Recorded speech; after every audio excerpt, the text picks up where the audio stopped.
गुजरात के नए मुख्यमंत्री बनाए गए भूपेंद्र पटेल आज दोपहर 2:20 पर शपथ लेंगे। शपथ ग्रहण में गृह मंत्री अमित शाह भी शामिल होंगे। सीएम के शपथ के 2 दिन बाद कैबिनेट मंत्रियों को शपथ दिलाई जाएगी। रविवार को हुई बीजेपी विधायक दल की बैठक में बतौर सीएम भूपेंद्र पटेल के नाम पर मुहर लगी।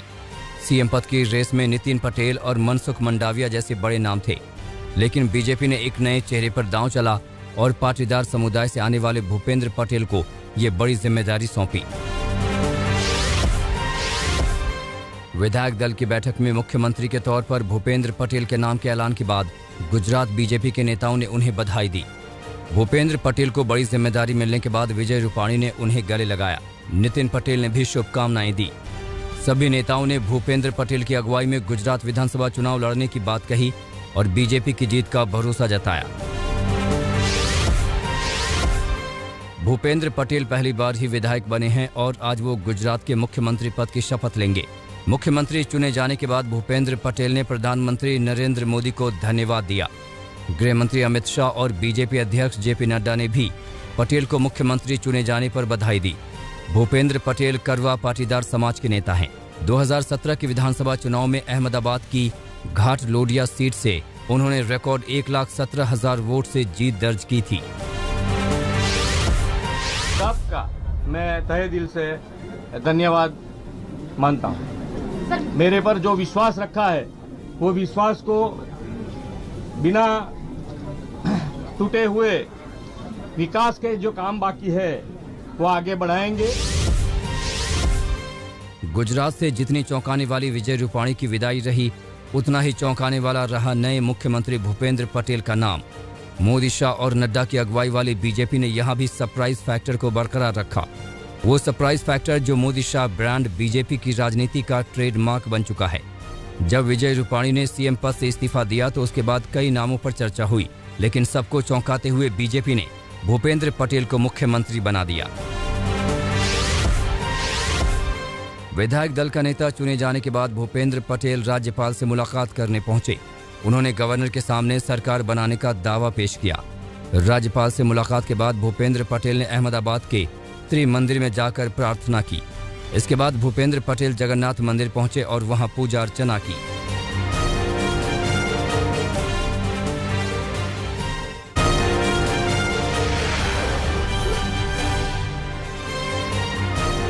पेगासस जासूसी मामले में आज सुप्रीम कोर्ट में सुनवाई होगी। पिछली सुनवाई के दौरान केंद्र सरकार ने विस्तृत हलफनामा दाखिल करने के लिए शीर्ष अदालत से 13 नवंबर तक का वक्त मांगा था। पेगासस मामले की याचिकाओं में जासूसी कांड के आरोपों की निष्पक्ष जांच कराए जाने की मांग की गई है। इससे पहले केंद्र सरकार की ओर से सुप्रीम कोर्ट में संक्षिप्त हलफनामा दाखिल किया गया था, जिसमें कहा गया था कि पेगासस मामले से सरकार का कोई लेना देना नहीं है। हाई कोर्ट चिट फंड घोटाला मामले में सीबीआई आज पश्चिम बंगाल के मंत्री पार्थ चैटर्जी से पूछताछ कर सकती है। सीबीआई ने बीते दिनों पूछताछ के लिए पार्थ चैटर्जी को समन भेजा था। पार्थ चैटर्जी पर निवेश पर बेहतर रिटर्न की पेशकश करके लोगों को ठगने का आरोप है। इसी साल मार्च महीने में भी सीबीआई की ओर से पार्थ चैटर्जी को समन भेजा गया था, लेकिन तब भी वो जांच एजेंसी के सामने पेश नहीं हुए थे। यूपी के पीलीभीत से बीजेपी सांसद वरुण गांधी ने एक बार फिर से किसानों के समर्थन में आवाज उठाई है। वरुण गांधी ने यूपी के सीएम योगी आदित्यनाथ को पत्र लिखकर कुछ सुझाव रखे हैं। वरुण गांधी ने अपनी चिट्ठी में गन्ने की कीमतों में इजाफा करने, गेहूं और धान की सरकारी खरीद पर बोनस देने, प्रधानमंत्री किसान योजना की राशि दोगुनी करने और डीजल पर सब्सिडी देने की मांग की है। इससे पहले किसान आंदोलन के समर्थन में वरुण गांधी ने एक वीडियो ट्वीट किया था और उन्हें ही अपना भाई बंधु बताते हुए कहा था कि सरकार को उनसे दोबारा बातचीत करनी चाहिए ताकि सर्वमान्य हल तक पहुंचा जा सके। श्रीनगर में आतंकवादियों ने रविवार को पुलिस पार्टी पर हमला कर दिया। पुराने श्रीनगर के खनियार इलाके में हुए इस हमले में सब इंस्पेक्टर अरशद मीर को कई गोलियां लगी, जिसके बाद उसे अस्पताल में भर्ती करवाया गया। इलाज के दौरान अरशद शहीद हो गए। जानकारी के मुताबिक आतंकियों ने पुलिसकर्मी को निशाना बनाया। हमला करने के फौरन बाद पुलिस ने पूरे इलाके की घेराबंदी कर दी और सर्च अभियान शुरू कर दिया। हमले का एक वीडियो भी सामने आया है, जिसमें एक आतंकी पीठ पीछे से पुलिस सब इंस्पेक्टर पर हमला करते हुए देखा जा रहा है।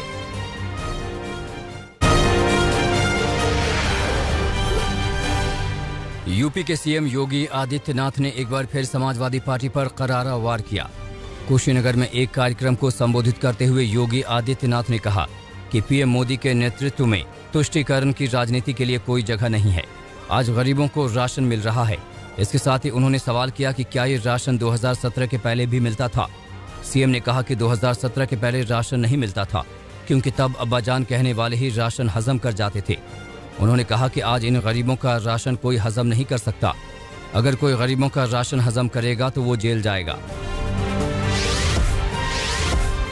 सीएम योगी आदित्यनाथ ने समाजवादी पार्टी पर बड़ा हमला बोला। योगी आदित्यनाथ ने जनता से अपील की कि याद रखिएगा कि बिच्छू कहीं भी होगा तो डसेगा ही, इसलिए जातिवाद वंशवादी मानसिकता को जनता बर्दाश्त न करे। इसके साथ ही योगी आदित्यनाथ ने कहा कि जनता राम भक्तों को गोली मारने वालों को बिल्कुल बर्दाश्त न करे। क्या राम भक्तों पर गोली चलाने वाले राम मंदिर बनाते? क्या गोली चलाने वाले और दंगा कराने वाले कश्मीर से धारा 370 को हटाते? तालिबान का समर्थन करने वाले क्या 3 तलाक को रोकते? तो भाइयों बहनों, फिर इस जातिवादी और वंशवादी मानसिकता को प्रदेश की जनता कतई बर्दाश्त न करे। याद रखना, बिच्छू कहीं होगा तो डसेगा ही। कांग्रेस महासचिव प्रियंका गांधी 2 दिन के रायबरेली के दौरे पर हैं। रायबरेली पहुंचने पर पार्टी कार्यकर्ताओं ने उनका भव्य स्वागत किया। रायबरेली जाते वक्त रास्ते में प्रियंका गांधी ने एक हनुमान मंदिर में पूजा अर्चना की। रायबरेली में प्रियंका गांधी पार्टी नेताओं के साथ बैठकर चुनावी रणनीति पर चर्चा की। इसके साथ स्थानीय लोगों से मुलाकात की।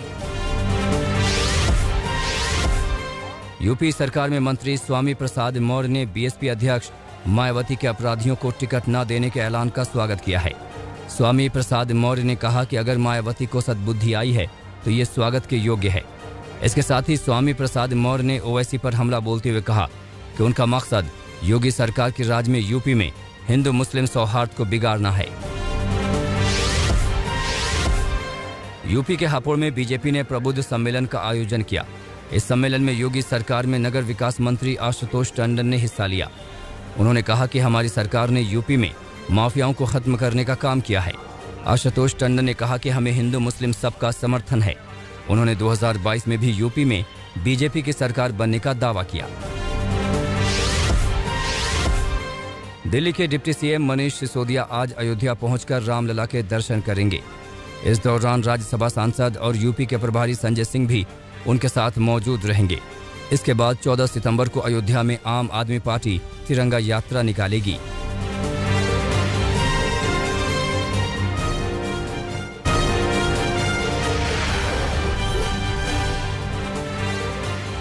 भवानीपुर विधानसभा सीट से बीजेपी प्रत्याशी प्रियंका टिब्रेवाल आज अपना नामांकन दाखिल करेंगी। इससे पहले भवानीपुर से अलीपुर तक एक रैली भी निकाली जाएगी, जिसमें विपक्ष के नेता शुभेंदु अधिकारी, सांसद अर्जुन सिंह, सौमित्र खान, दिनेश त्रिवेदी भी शामिल होंगे। भवानीपुर से सीएम ममता बनर्जी पहले ही अपना नामांकन दाखिल कर चुकी हैं। प्रियंका टिब्रेवाल ने चुनावी हिंसा को लेकर कहा कि पश्चिम बंगाल के लोगों को जीने का अधिकार है। शिवसेना ने ऐलान किया कि वो यूपी और गोवा का चुनाव लड़ेगी। 403 सीट वाले यूपी में शिवसेना 80 से 100 सीटों पर उम्मीदवार उतारेगी। संजय राउत ने दावा किया कि किसान संगठन भी शिवसेना का समर्थन कर सकते हैं। गोवा की 40 में से 20 सीटों पर शिवसेना उम्मीदवार उतारेगी।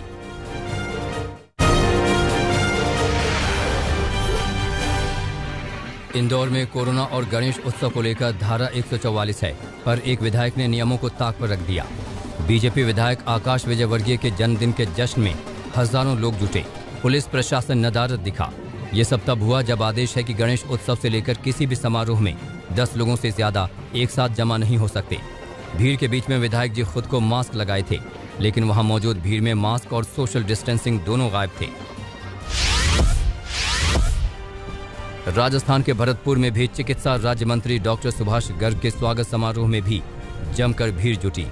कार्यक्रम में मास्क और सोशल डिस्टेंसिंग की परवाह किसी को नहीं थी। धौलपुर में देवछठ पर लगने वाले लक्खी मेला पर कोरोना की वजह से रोक लगाई गई थी, लेकिन लोग वहां पहुंच गए थे। भीड़ जमा होने से रोकने के लिए पुलिस को हल्का बल प्रयोग भी करना पड़ा।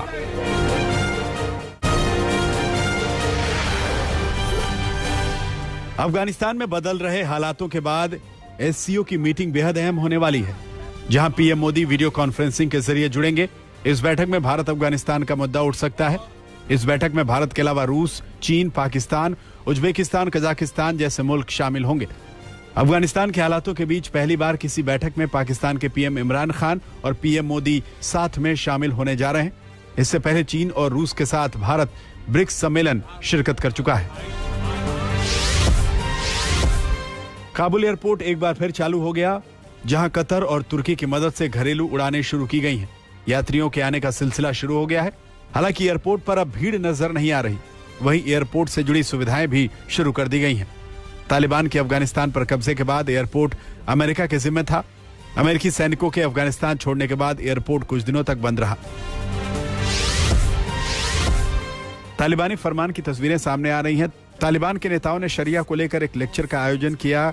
कार्यक्रम में यूनिवर्सिटी में पढ़ने वाली 300 युवतियां शामिल हुई। सभी युवतियां सिर से पांव तक बुर्के में ढकी हुई थी। युवतियों को शरिया कानून मानने के लिए शपथ भी दिलाई गई। इस दौरान हर युवती के हाथ में तालिबान का झंडा भी था। तालिबान ने अपने शासन में महिलाओं के लिए विशेष तौर पर यह ड्रेस कोड जारी किया। इससे पहले कॉलेज और यूनिवर्सिटी में क्लास के दौरान भी लड़कों और लड़कियों को अलग अलग बैठाने का फरमान जारी किया है।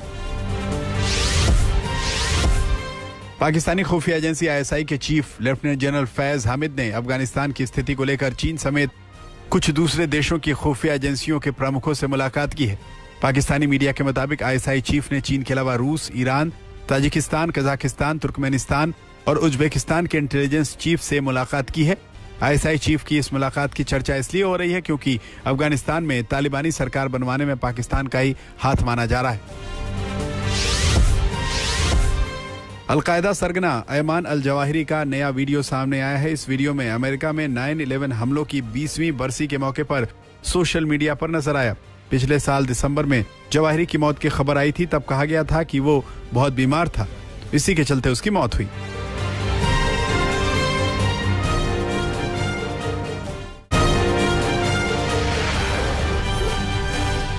इजरायल ने गाजा पर किया जबरदस्त हवाई हमला। फिलिस्तीन की तरफ से रॉकेट हमले के जवाब में इजरायली सेना ने गाजा पट्टी पर हमला किया। फिलिस्तीनी कैदियों के इजरायली जेल से भागने के बाद से दोनों देशों के बीच रिश्तों में बढ़ी है तल्खी। एक दिवसीय दौरे पर ईरान पहुंचे इराक के प्रधानमंत्री, ईरानी राष्ट्रपति इब्राहिम रईसी से हुई मुलाकात। दोनों नेताओं के बीच आपसी सहयोग को बढ़ावा देने पर हुई बातचीत।